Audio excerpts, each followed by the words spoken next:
Maybe I go live from two places at one time. Does that happen? Is that a thing? Let me see.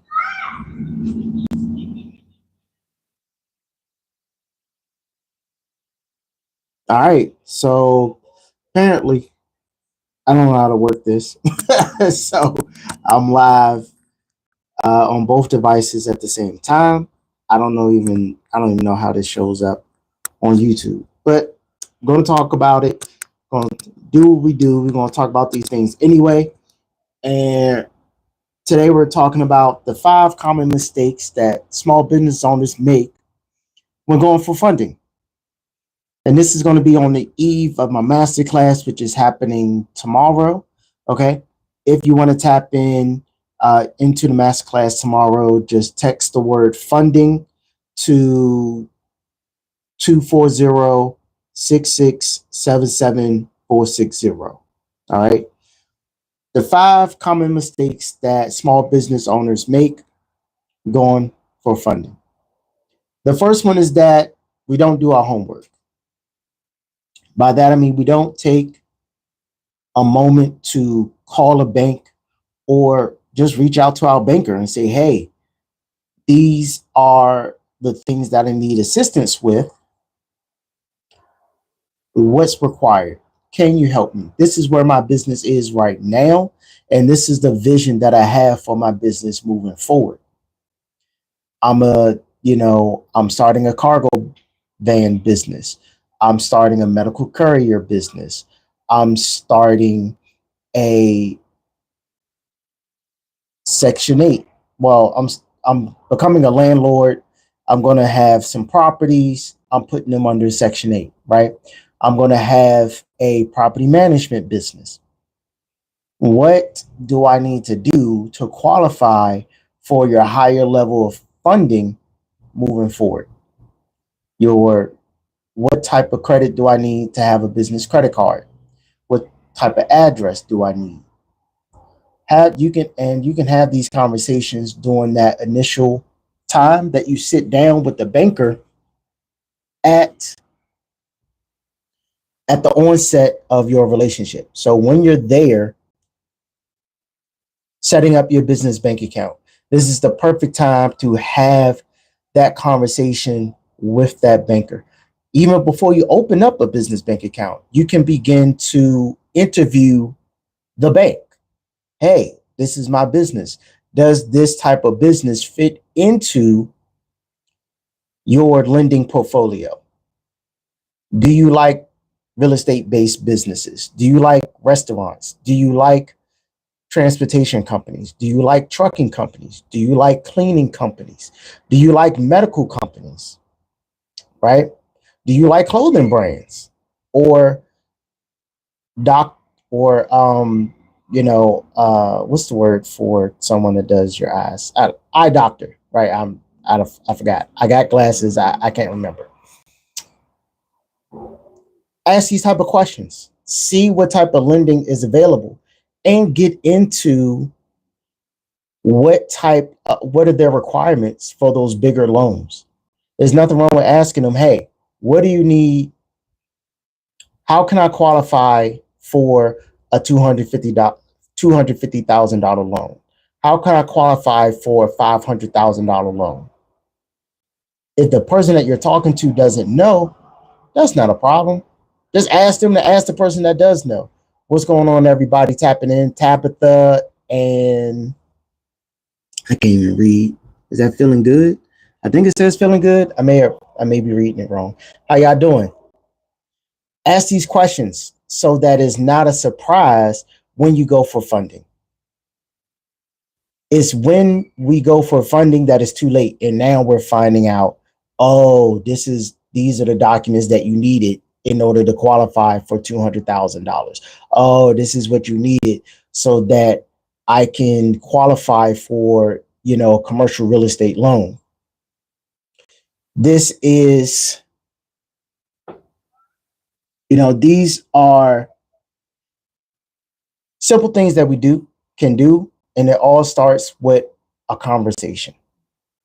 In the same vein, one of the things that we we do as small business owners that we do not slow down to speed up. Now, what does that mean?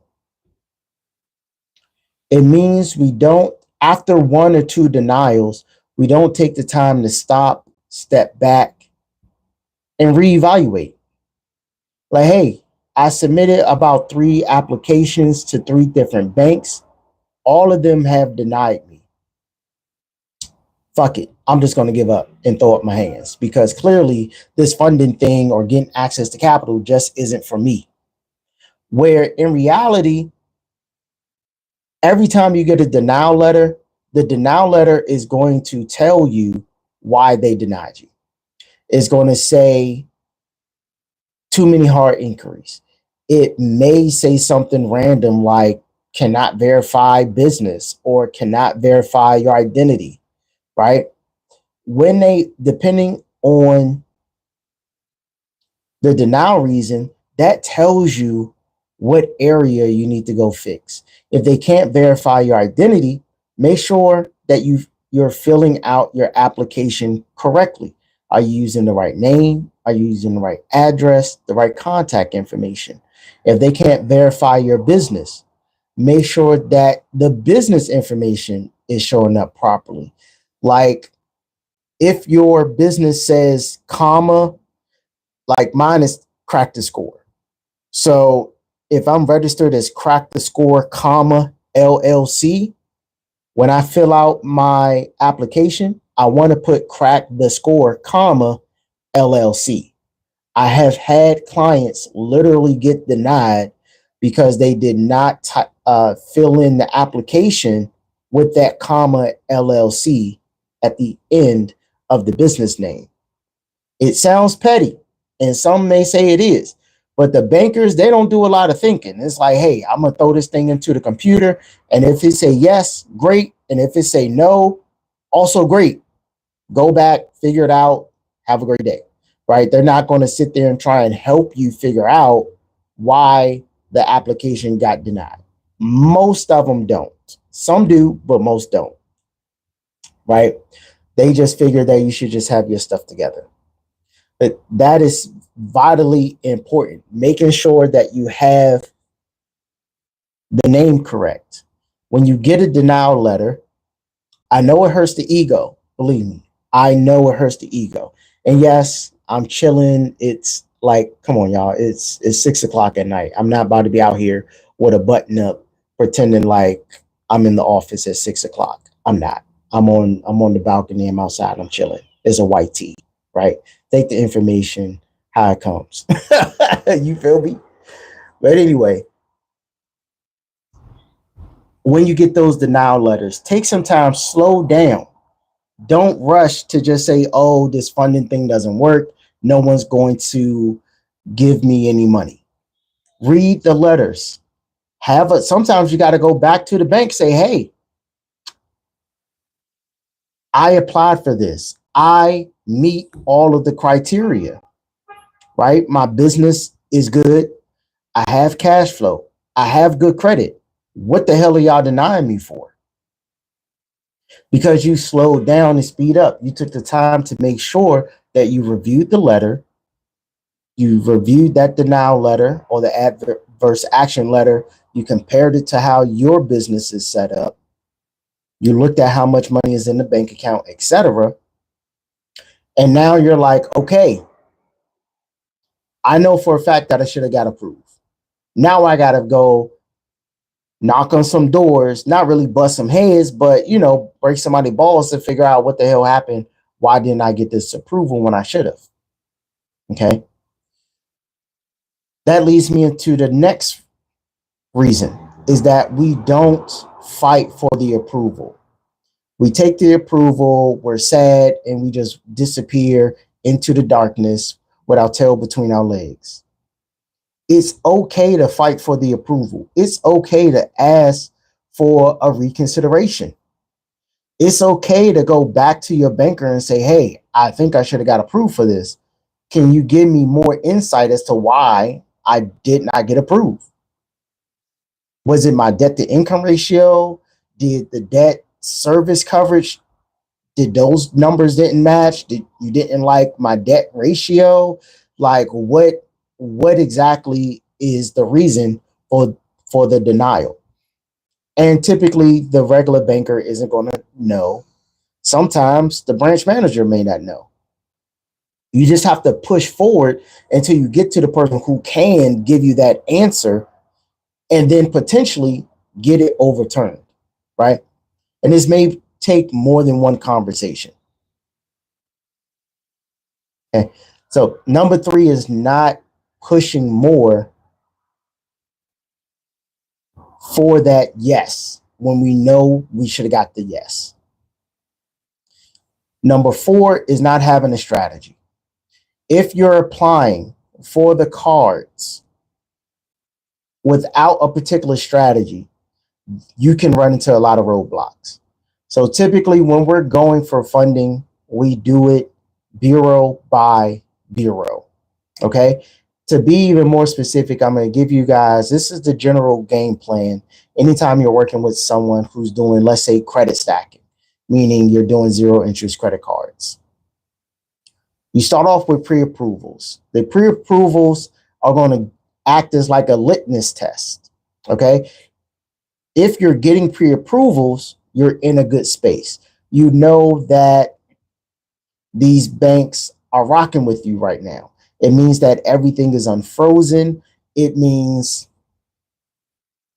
that the banks can see your information. It means that your profile is ready for funding. Now, if you're not getting that pre-approval, that means you need to back up. Something else is wrong. That means something, maybe you have too many hard inquiries, they need to be removed. Maybe you have a credit freeze or a fraud alert that needs to be removed before you can go into the actual funding sequence. Okay. I've made the mistake of thinking that everything was all good and started rushing through the process. And I skipped the pre approvals just to limit the amount of funding that I got from my client. Right. This is a learning lesson that I learned the hard way. Like, don't skip the pre approval process. Do it. You're, believe me, you're going to like the results when you do a pre approval. Because one, the pre approval automatically puts you in a positive state of mind because you're seeing an approval, even if it's just for $5,000. It's better than nothing. Right. But when you see that denial, that tells you that something else is awry. Something else isn't matching up. Something else is out of alignment. Okay. So take the time to do that pre approval. After you do the pre approvals, go for the more inquiry sensitive banks. Now, everyone has different strategies. Some people do one bureau at a time. So they'll do all the Experian bureaus. I'm sorry, all the Experian banks, all the Equifax banks, and then all the TransUnion banks. Some have the strategy where each round they'll choose one bank per bureau. So round one will be an Experian bank. Uh, let's say, excuse me, they'll start with Chase, then they'll do Equifax like a Truist, and then they do TransUnion US Bank. That's the first round, right? And they'll go round by round, starting with the bank that is the most inquiry sensitive, like Chase, Elon Financial, US Bank, and then working their way down to the inquiry sensitive banks like American Express after you've already been with them for 90 days. Okay. Make sure that you have your strategy in order. And then the fifth is not taking the time. It's a not taking the time to get your profile back into position for additional funding. This happens a lot where you go for a lot of funding while your profile is pristine. You got your 100, your 200,000, and you keep trying to push the envelope. But sometimes you have to take a break. You got to take a breather. Wait 3 to 6 months. Let those new accounts season. Let those new accounts age for a while before you go for another round of funding. Well, I'll add a number six. I'll add a bonus. Not taking enough time to build with the banks that gave you the funding in the first place. A lot of banks have multiple products that they can offer you. That can tie back into that original conversation, right? We slow down to speed up. We do our funding rounds. Now, after we got funding, we got our 100, our 150, our 250, whatever you got funded for. This is the perfect time to start reinvesting into that relationship with the banks that gave you the funding originally. We don't have to keep going out always and finding new banks. A lot of banks have multiple products, right? Every bank has at least two products that they can offer us as a small business owner. They have a loan, they have a line of credit, they have a credit card. Depending on your bank, it's two of those three. Two of those three they offer.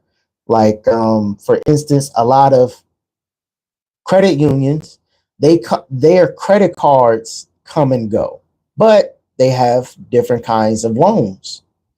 You have CDFIs that have loans and working capital lines of credit. The big banks typically have all three, unless we're talking about Wells Fargo, which they like to add and subtract their products just on a whim, right? At one point, they only had a line of credit. They didn't have a credit card. They didn't have a loan.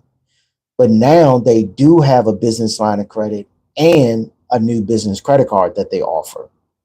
Okay. Continue to build with the banks that originally gave you the funding because it allows you to double back and get even more funding as your business scales. A lot of these businesses or banks and institutions, they want you to have a long-standing relationship. A lot of them can't wait to see your business scale up.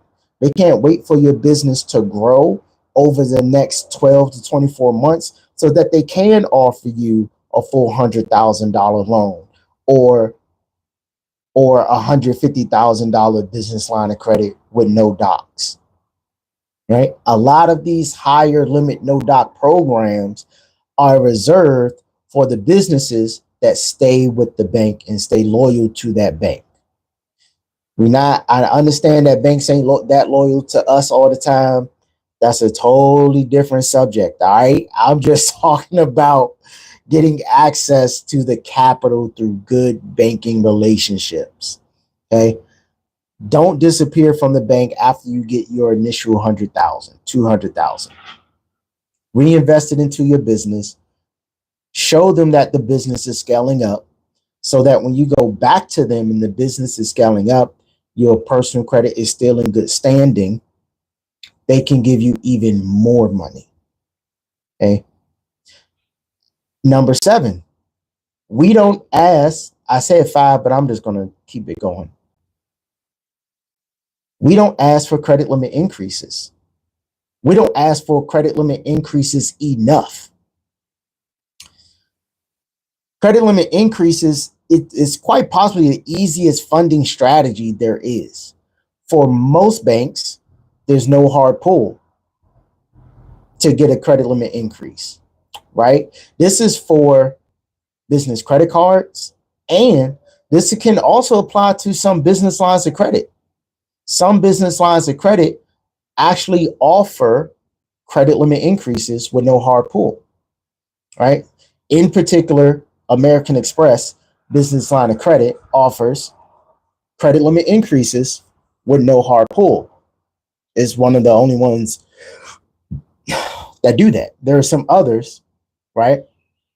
But this is an easy win. If you've been with American Express or Chase or US Bank or one of the big banks or your credit union for 2-3 years, and you had this credit card for 2-3 years and you never got a credit limit increase, this is the perfect time to do it. Let's say it's not 2-3 years. I recommend everybody ask for a credit limit increase every 3 to 6 months on a rolling basis. That means every year you can get anywhere from 1 to 4 credit limit increases a year for each credit card that you have. Most credit cards are going to give you a credit limit increase for the soft pull. There are some stupid companies where they want to do a hard pull. We always skip those. You don't never waste a hard pull on a credit limit increase. Just get a whole new account, a whole new credit card, or apply for a whole new product, right? But these credit limit increases, that can be a quick 5,000, sometimes a quick 10,000, 20,000, right? In my instance, American Express, I had a $7,500 personal card. I asked them to triple the limit. I went from $7,000 to $22,000 just instantly. Don't negate those credit limit increases. Ask for them regularly while you're in the garden, meaning you went for after you're after you go for your funding, you're in the garden. You let 3 to 6 months pass. Ask for credit limit increases on all of the cards that you previously got. This is a great strategy for turning a low credit limit into a high credit limit. You're not stuck at that credit limit, especially if it's an unsecured credit card. Ask for the credit limit. Okay. Navy Federal will give you $8,000 every 91 days, a credit limit increase of $8,000 every 91 days. So you can start off with a $2,000 Navy Federal credit card. In 3 months is now up to 10. In another 3 months is now up to 18, theoretically speaking, right? They do have like some caps on how much they'll increase the card in a year, but generally speaking, 8,000 every 91 days with no hard pull. These are like 7 key, and 7 is the number of completion as well, right? These are 7 things that I see that we run into as small as business owners that prevent us from maximizing the funding that we get. One is that we don't slow down to speed up, meaning we don't take the time to do our research on the banks that we're building relationships with. 2 is that we don't fight for the approval. You get the approval letter and you just throw it away. Read the approval letter, and if you feel like it doesn't apply to you, hit the reconsideration line. Okay. 3 is that we try to rush the process. We just like, oh, I just need to hurry up and get this funding, whether or not my business is set up properly, whether or not my credit is set up properly. I'm just going to rush it. Right. 4, we don't even know what the criteria is. We're rushing, but we're just rushing head forward into it. We don't even know what the bank is actually looking for. We don't even know we're in position yet because we're rushing it. Get in position. At least make sure that the personal credit is clean. At least make sure you have less than 4 hard inquiries, right? Okay. Not having a strategy. Number 5, not having an actual strategy on how you want to go about doing your funding. Okay. Do the pre-approvals first. If you're not getting approved for a pre-approval, that is an immediate red flag. That is your sign that something is out of whack. Either you have data points that aren't matching across all 3 of your bureaus, there is a fraud alert somewhere on one of the bureaus, or your credit is frozen somewhere, right? Go back, double check that. Then after you start seeing pre-approvals come in, then you can start the actual funding sequence, as opposed to just shotgunning to anything and everybody who will potentially give you a credit card. Okay. Number 6, right, is not knowing what's available, not knowing what's out there. Every bank has a credit card, a line of credit, or a loan that they offer. They typically are going to offer at least two of those three things. Figure out which one that bank has and which one is going to fit your needs. Other thing is go into the garden sometimes. After you do your six figures in funding, or even if you're just doing 50, 60, 70,000, right? Take the time, slow down, relax, right? Chill a little bit, season that relationship with the banks that just gave you funding. Because guess what? It makes it that much easier to go back to the same people that already gave you 50,000 and ask for another 50,000. And because you during that 3 to 6 month time frame, you were asking for credit limit increases during that time, you were making sure that your profile stayed in good position during that time, right? Your business is scaling during that time. You're making more money during that time. When you double back to go for more funding, potentially your business and your credit is in a better position so that you can qualify for more funding. The great part is that when you turn around and go right back to the same company that already gave you 30,000 or $40,000, they already see your track record. They see the deposits going into your account. They see that daily your daily balance is increasing every single month. They can see the growth and the scale that's happening in your company. And with that, they'll start reaching out to you. They'll start asking you, hey, we see that you're growing. We see that you're making a lot of strong deposits. How can we help you? What other services do you think you may need to better manage your cash flow? Right? They have treasury departments, but that comes with us taking the time to make sure we're in position. And of course, a lot of this just comes with knowledge and stability. But as your company scales up, you'll remain and improve your position, which will make it that much easier to get more funding. I know some people who have 52 credit cards. I know some people that are like, hey, I only bank with the same 5 banks. These 5 banks give me whatever I want. I'm good to go. Right? Neither way is wrong. The important thing is that you're getting what you need from each bank. So look, shout out to everybody that tapped in. This was just a prelude to what I got going on. The masterclass is tomorrow, 7 p.m. Tap in with me. We're going live. Everyone who's already registered is going to receive the link directly into their email. Okay. In the meantime, if you want to schedule an appointment so we can talk about how we can get you the funding that you deserve and that you're looking for your business, click the link in the description and book an appointment. In the meantime, I'll see you guys later. Peace.